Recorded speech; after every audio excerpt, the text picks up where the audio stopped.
দেখেই বোঝা যাচ্ছে আমি কোনো বনেদি বাড়ির সামনে দাঁড়িয়ে আছি। এই বাড়িটির অবস্থান চট্টগ্রাম জেলা ফটিকছড়ি উপজেলা লেলাং ইউনিয়নের শাহনগরে। স্থানীয়ভাবে এটি আদালত খাঁ জমিদার বাড়ি নামে পরিচিত। শাহনগরের মূল সড়কের পাশেই বাড়িটি। গেট দিয়ে ঢুকলে সামনে বিশাল সবুজ চত্বর, তারপরে একতল দ্বিতল 19 কিংবা 20 শতকের নির্মিত ভবনগুলো দারুণ দৃষ্টিনন্দন। প্রবেশদ্বারটি দেখে বোঝা যায় বনেদি বাড়ি। বিরাট উঠোন, উঠোনের 3 দিকে 3টি বিশাল একতলা ভবন।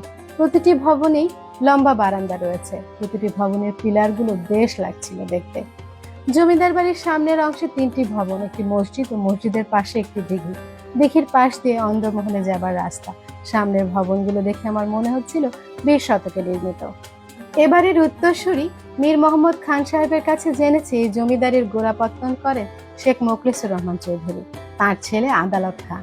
বাড়িটি আদালত খাঁর বাড়ি হিসেবে ফটিকছড়িতে বেশি সমাদৃত। আদালত খাঁ হলেন মীর মোহাম্মদ খানের দাদা।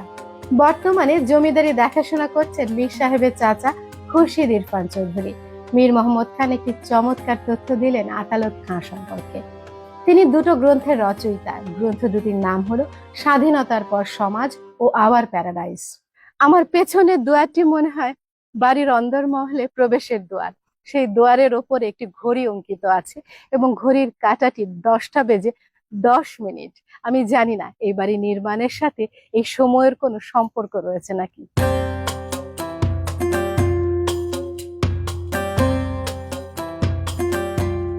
যেহেতু মূল ভবনগুলোর পেছনে এই ভবনটি, এই জন্য আমি এটিকে অন্দরমহল বলেছি। আসলে একটি না, 2টো ভবন এখানে রয়েছে। পেছনের ভবনগুলো আরো সুন্দর। আমি একদম যেটা আমার সামনে রয়েছে, এটি তো ব্রিটিশ সময়ে নির্মিত, বোঝাই যাচ্ছে। নির্মাণ শৈলী বলছে নব্য ধ্রুপদী স্থাপনার মতো। আর ওই দিকে দূরে যে ভবনগুলো দেখতে পাচ্ছি, এটা আমার কাছে মনে হচ্ছে 60-এর দশকের বাড়িতে। এটা মনে হয় নতুন করে নির্মাণ করা হয়েছে, অবশ্যই এটির পরে।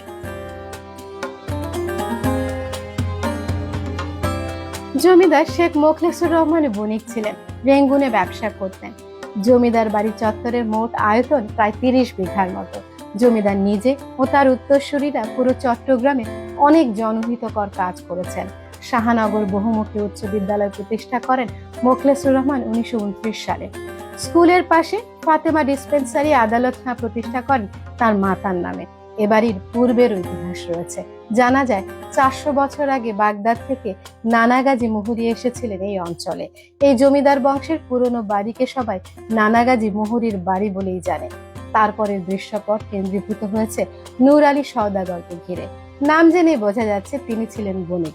জমিদারির সূত্রপাত করেন শেখ মোখলেসুর রহমান চৌধুরী 1920 সালের দিকে। বলুন তো এটি কি? দেখে মনে হচ্ছে না কোনো টিনের বাড়ি? টিনের বাড়ি নয়, এটি হচ্ছে ধানের গোলা। আজকাল গ্রামে গঞ্জেও ধানের গোলা দেখা যায় না। এই বাড়িতে অনেকগুলো ধানের গোলা রয়েছে, তার মাঝে এটি বেশ লম্বা। দেখে ভীষণ ভালো লাগলো। ফটিকছড়ির এই বনেদি বাড়িটার কথা জানা ছিল না। এই বনেদি বাড়িতে এসে যখন দেখলাম বেশ সুরক্ষিত অবস্থায় আছে, সংরক্ষিত অবস্থায় আছে এবং ওয়েল মেনটেইনড, তখন দেখে ভালো লাগলো।